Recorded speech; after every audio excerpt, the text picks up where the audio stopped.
قُلْ هَٰذِهِ سَبِيلِي أَدْعُو إِلَى اللَّهِ ۚ عَلَىٰ بَصِيرَةٍ أَنَا وَمَنِ اتَّبَعَنِي ۖ وَسُبْحَانَ اللَّهِ وَمَا أَنَا مِنَ الْمُشْرِكِينَ. أهلا وسهلا. السلام عليكم. وعليكم السلام ورحمة الله وبركاته. كيف حالك يا شيخ؟ أبو يوسف؟ إيه نعم. حياكم الله. بارك الله فيك. الله يبارك فيكم.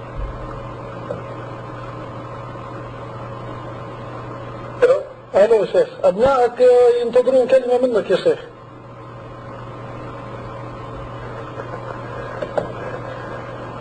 كيف؟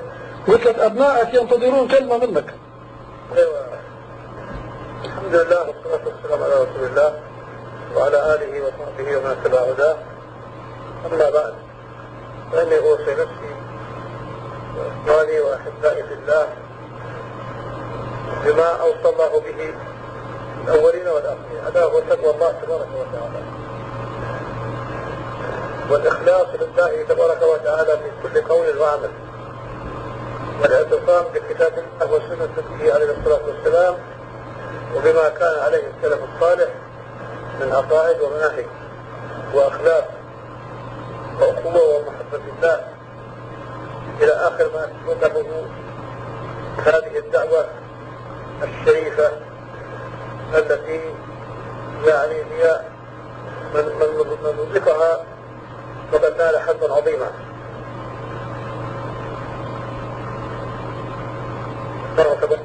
إرسال دعوته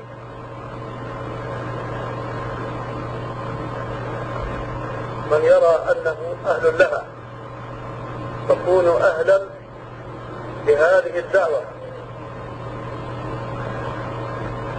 عقيدة وأخلاق وعمل، والقيام بكل ما تتطلبه هذه الدعوة مما يجعل النفوس تحبها وتشرئب الآنات إليها.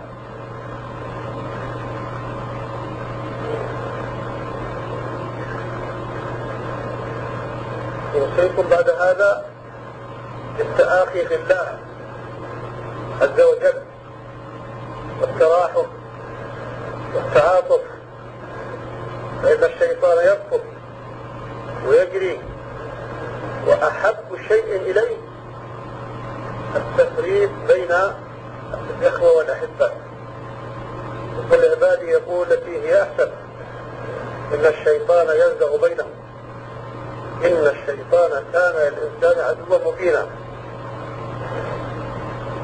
وقد وجد الشيطان آذانا صاغية ونفوسا متطلعة للفرقة والتمزق والتشتت، فأوصيكم بتقوى الله وإدراك مكايد الشيطان وشياطين الإنس لهذه الدعوة، فتلاحموا وتعاطفوا وتراحموا، وليرفق كل منكم بأخيه، وإذا أخطأ فلينصحوا باللين والرفق والحكمة، لأن الكلام إذا اكتنفته هذه الأخلاق لا يكون حسن المذاق ومقبولا، لكن لما يختلفوا الشدة والعنف والصلف فإن النفوس تكره هذا وترفضه.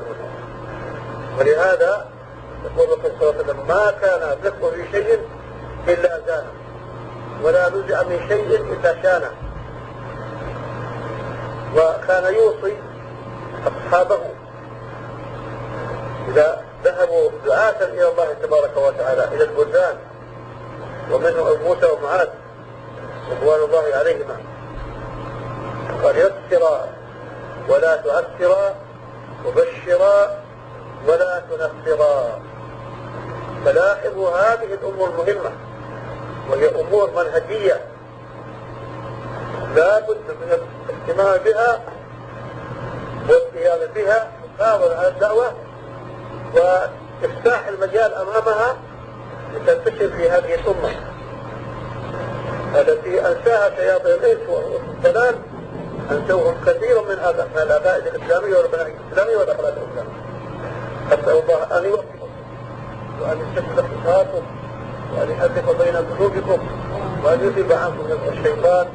إن ربنا تكن الدعاء. وأعتذركم الكلام يغرني وأنا منهك والله يا أولاد.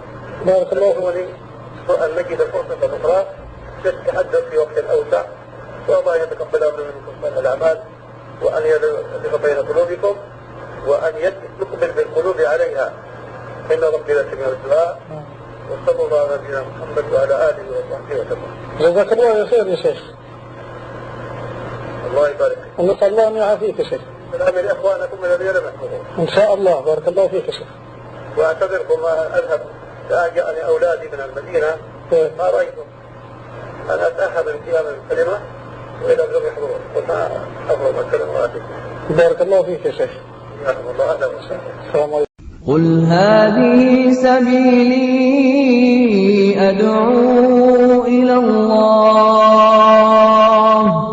على بصيرة أنا ومن اتبعني وسبحان الله وما أنا من المشركين.